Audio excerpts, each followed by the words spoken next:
Hello दोस्तों, नमस्कार। आज हम आपको भादवा की चौथ माता की कहानी के बारे में बताएंगे। ये कहानी बहुत रोचक है और बहुचर्चित भी। आप इस कहानी को अंत तक जरूर सुनें। एक बार एक शहर में एक व्यापारी रहा करता था। व्यापारी बहुत ही आलसी किस्म का इंसान था। उसके पास उसके दादा परदादा की कमाई हुई दौलत उसको विरासत में मिली थी, जिसके कारण वह व्यापारी कोई काम धंधा नहीं किया करता था और उन्हीं पैसों से अय्याशी किया करता था और अपने सारे मजे किया करता था। व्यापारी का एक बेटा था जो व्यापारी की तरह बहुत आलसी और मक्कार था।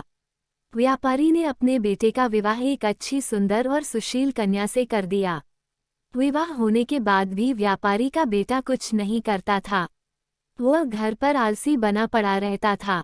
व्यापारी और उसका बेटा दोनों घर पर ही रहते थे और विरासत में मिली दौलत को उड़ाया करते थे और अपनी जिंदगी के मजे लिया करते थे और अपनी जिंदगी जी रहे थे। व्यापारी के बेटे की पत्नी जब भी बाहर कूड़ा फेंकने के लिए जाती थी, तब उससे उसके पड़ोस में रहने वाली महिला उससे पूछती थी कि आज तुमने खाने में क्या खाया है। अपनी पड़ोसी महिला की बात सुनकर व्यापारी के बेटे की पत्नी उस महिला से कहती है कि मैंने आज खाने में ठंडी ठंडी और बासी रोटी खाई है, और वह ये बोलकर अंदर आ गई। जब भी व्यापारी के लड़के की पत्नी कूड़ा फेंकने बाहर आती तो पड़ोस में रहने वाली महिला उससे रोज यही पूछने लगी और व्यापारी की बहू बस यही जवाब देती थी कि ठंडी ठंडी और बासी रोटी खाई है। एक दिन अचानक से जब व्यापारी के लड़के की पत्नी कूड़ा फेंकने के लिए बाहर आई, तब पड़ोस में रहने वाली महिला ने जब उससे पूछा कि आज तुमने खाने में क्या खाया है, तब लड़के की पत्नी ने बताया कि ठंडी ठंडी बासी रोटी खाई है।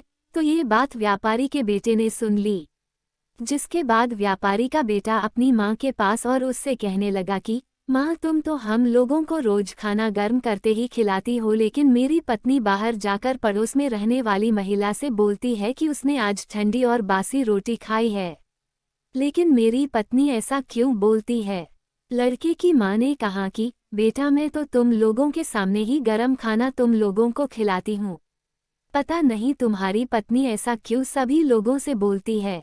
तब लड़के की माँ ने कहा, अगर तुमको मेरी बातों पर भरोसा नहीं है तो कल तुम खुद ही देख लेना कि मैं कैसा खाना तुम सभी को खिलाती हूँ और तुम्हारी पत्नी को देती हूँ। लड़के ने कहा, ठीक है। व्यापारी के लड़के ने सच्चाई जानने के लिए एक नाटक किया।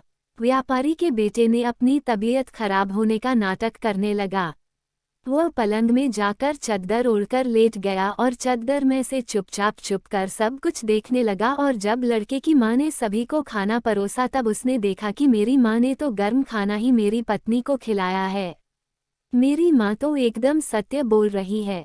जैसे ही उसकी पत्नी खाना खाकर उठी तो वह लड़का अपनी पत्नी के पीछे पीछे गया और उसने देखा कि जब उसकी पत्नी कूड़ा फेंकने के लिए बाहर गई है, तब पड़ोस में रहने वाली महिला ने उससे एक बार फिर से वही पूछा कि आज तुमने खाने में क्या खाया है। जिसके बाद उसकी पत्नी ने एक बार फिर से उस पड़ोसी महिला को वही बताया जो वह हर बार बताती आई थी कि आज मैंने ठंडी और बासी रोटी खाई है। अपनी पत्नी की यह करतूत देखकर उसने अपनी पत्नी से कहा कि मेरी माँ तो तुम्हें रोज गर्म खाना ही खिलाती है, तो तुम पड़ोसी को क्यों बोलती हो कि वाह, तुमको ठंडा और बासी खाना खिलाती है। लड़के की पत्नी बहुत बुद्धिमान और चालाक थी। उसने अपने पति को समझाया कि ना तो आप बाहर जाकर पैसे कमाते हो और ना ही आपके पिताजी बाहर जाकर पैसे कमाते हैं। ये तो आपके पिताजी को विरासत में मिले धन की रोटी है। अगर आप लोग अभी भी नहीं समझेंगे तो एक दिन सारा धन खत्म हो जाएगा और घर में खाने के लिए रोटी तक नहीं मिलेगी। लड़के को अपनी पत्नी की बात सुनकर समझ में आ जाता है कि वो सही बोल रही है। अगर मैंने अभी धन नहीं कमाया तो आगे बहुत बड़ी दिक्कत हो सकती है। जिसके बाद वह लड़के ने ये तय कर लिया कि अब वह पैसा कमाएगा, जिसके लिए व्यापारी के बेटे ने ये तय किया कि वो विदेश जाएगा और विदेश में बहुत सारा धन कमाएगा। व्यापारी का बेटा धन कमाने के लिए विदेश चला जाता है। अपने पति के विदेश जाने के बाद उसकी पत्नी 12 महीने के लिए भादवा की चौथ माता का व्रत रखने लगती है और धीरे धीरे 12 महीने गुजर जाते हैं। तब चौथ माता और बिंदायक जी उसकी पत्नी की व्रत रखने और पूजा करने से खुश हो जाती है। जिसके बाद चौथ माता और बिंदायक जी ये तय करते हैं कि अब इस कन्या को इसके पति से मिलवा देना चाहिए क्योंकि 12 महीने गुजर चुके हैं। जिसके बाद चौथ माता और बिंदायक जी एक बार जब व्यापारी का बेटा विदेश में अपने घर में गहरी नींद में सो रहा होता है, तब उसके सपने में जाकर चौथ माता ने कहा कि तुम अपने घर चले जाओ, तुम्हारी पत्नी तुमको बहुत याद कर रही है और वह तुम्हारा इंतजार कर रही है। लड़के ने चौथ माता से कहा कि मैं यहाँ से कैसे जा सकता हूँ, मेरा यहाँ पर बहुत सारा व्यापार फैला हुआ है और मेरे जाने के बाद उस व्यापार को कौन देखेगा। चौथ माता ने लड़के से कहा कि तुम चिंता मत करो, कल तुम सुबह एक दिए को जलाकर उसको लेकर अपने साथ बैठ जाना। जिन जिन लोगों को तुमको पैसा देना है वह तुमको पैसे दे जाएंगे और जिन जिन लोगों को तुम्हें पैसा देना है वह तुमसे पैसा ले जाएंगे और इस प्रकार से तुम्हारा सारा व्यापार एक ही दिन में सिमट जाएगा। व्यापारी के लड़के ने चौथ माता की बात मानकर अगले दिन वैसा ही किया जैसा चौथ माता ने उससे करने के लिए कहा था। उसने अपने हाथ में सूरज दीपक जलाकर बैठ गया। जिसके बाद व्यापारी आए, उसको पैसा दे गए और जिसको उसे पैसा देना था वह उससे पैसा ले गए और व्यापारी के लड़के का व्यापार एक ही दिन में सिमट गया। जिसके बाद व्यापारी का बेटा अपने घर जाने के लिए निकल पड़ा। थोड़ी दूर चलने के बाद जब व्यापारी का बेटा आधे रास्ते पहुंच गया था, तब उसको रास्ते में एक सांप दिखाई दिया। वह सांप एक जगह जल रही अग्नि के पास जा रहा था, जिसको देखकर व्यापारी के बेटे ने सांप को अग्नि के पास जाने से रोक दिया। व्यापारी के बेटे के ऐसा करने के बाद वह सांप बहुत क्रोधित हो गया। वह कोई और नहीं बल्कि नागराज थे। तभी नागराज ने उस लड़के से कहा कि तुमने ये क्या किया? मैं नाग योनि से छुटकारा पाने के लिए जा रहा था, लेकिन तुमने ऐसा होने नहीं दिया। अब मैं तुमको जान से मार दूंगा। जिसके बाद व्यापारी के बेटे ने कहा कि मैं पिछले 1 साल से विदेश में हूँ। मेरी पत्नी मुझे बहुत याद कर रही है और मैं 1 साल बाद अपने घर जा रहा हूँ। आप अभी मुझे छोड़ दीजिए। मैं अपनी पत्नी से एक बार मिल लो, तब कल आप मेरे घर आकर मुझे मार दीजिएगा। जिसके बाद नागराज ने व्यापारी के बेटे को जाने दिया और थोड़ी ही देर में अपने घर पहुंच गया, लेकिन व्यापारी का बेटा बहुत डरा हुआ था। तभी उसकी पत्नी ने पूछा कि आप इतने भयभीत क्यों हैं? तब उसने अपनी पत्नी को बताया कि मेरे साथ रास्ते में ये दुर्घटना घटी थी कि एक नागराज अपनी नाग योनि से मुक्त होने जा रहे थे, लेकिन मैंने उनको जाने से रोक दिया, जिससे वह बहुत क्रोधित हो गए हैं और उन्होंने मुझे मारने का वचन लिया है। कल वह मुझे मारने के लिए आएंगे। व्यापारी के बेटे की पत्नी बहुत चालाक और बुद्धिमान थी और उसने अपने पति की बात सुनकर अपने घर की सीढ़ियों पर कुछ न कुछ रख दिया। उसकी पत्नी ने पहली सीढ़ी पर दूध रख दिया, दूसरी सीढ़ी पर बालू बिखेर दी और तीसरी सीढ़ी पर फूल बिखेर दिए, चौथी सीढ़ी पर सुगंधित इत्र डाल दिया और 5वीं सीढ़ी पर बहुत स्वादिष्ट मिठाइयाँ रख दी और जाकर पलंग पर अपनी चोटी लटकाकर लेट गई और अपने दरवाजे को खुला छोड़ दिया।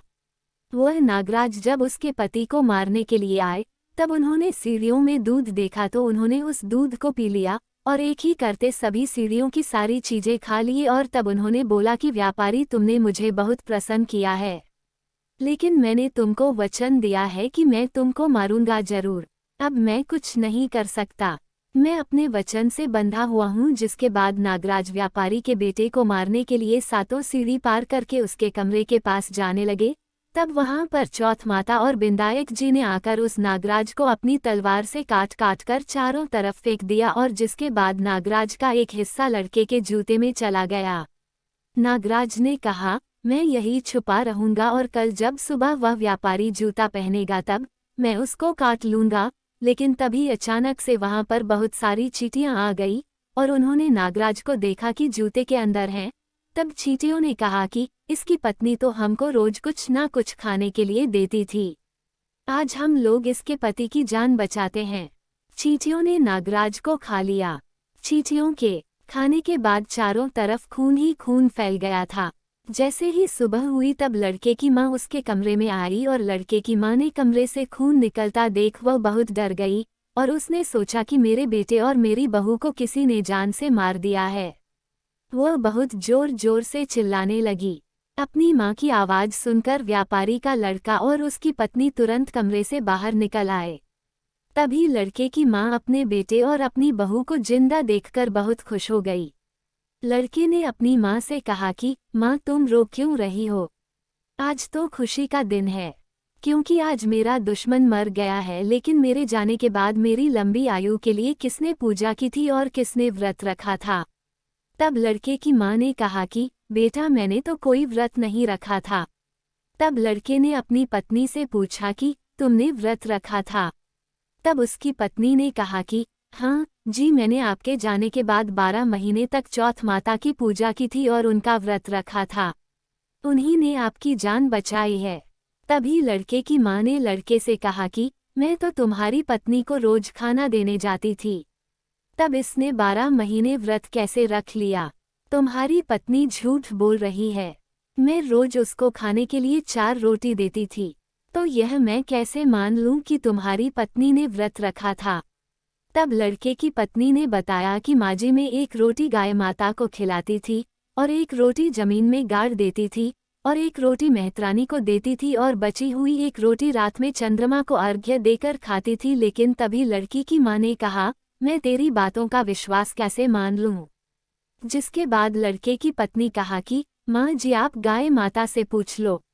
जैसे ही गाय माता से पूछा कि यह बात सत्य है, तो गाय माता बहुत जोर जोर से हंसने लगी और उनके मुंह से पलाश के फूल गिरने लगे, जिससे यह बात सच साबित हुई। और फिर पत्नी ने जमीन खोदकर देखा तो रोटी की जगह सोने की रोटी थी और यह बात भी सच साबित हुई।